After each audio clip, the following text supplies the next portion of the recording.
Welcome to The Daily. It's Tuesday, August 16th with Simon Borg. I'm Jason Segini. Getting to some off-the-field news from yesterday, Robbie Keane officially announced as a member of the LA Galaxy, the 31-year-old Irish forward, there to boost, I guess, LA's attack in the final half of the season. The league leaders getting a huge upgrade to their forward core. Bruce Arena, the manager, says in the best-case scenario, Keane would be ready and all the paperwork complete to be part of that game on Saturday against San Jose. But for the time being, they still need to make a player move to make room on the roster for Keane, and it's rumored that Juan Pablo Angel, the other DP, their third DP right now, will make room for Keane and potentially will make a move to Chivas USA. This story not yet complete. All right, stay tuned to MLSsoccer.com as we follow that. Another player who came into the league yesterday is Edmundo Zora. He came to the San Jose Earthquakes. He's an Ecuadorian forward, 27 years old. Reminds John Doyle of another MLS legend of sorts. Jason, you're talking about Eduardo Hurtado, Ecuadorian forward, also known as El Tanque.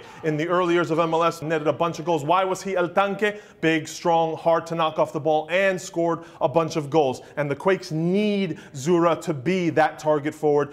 With Steven Lennart away on personal leave, you have Alan Gordon, who they acquired from Toronto, injured. They need a target guy so Chris Wondolowski can play off of him and help create spaces for Wando. Right now, the Quakes' attack still sputtering.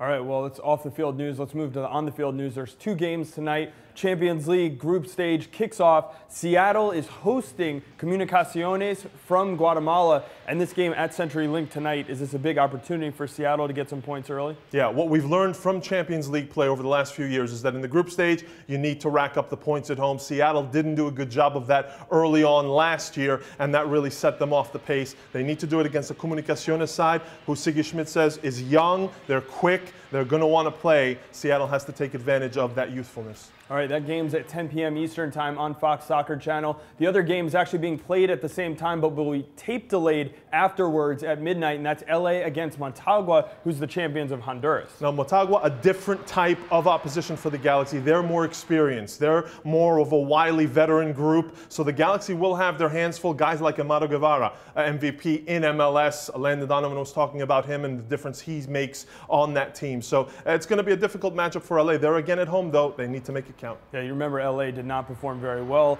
last year when they had to qualify for Champions League going out to the Puerto Rico Islanders. That's all the news we have for today, Simon. We should mention Extra Time Radio yesterday was a good show. You can get it on iTunes or Buzzsprout, and you can find out why Simon's wearing suspenders today. That's all we have for The Daily. We'll be back tomorrow.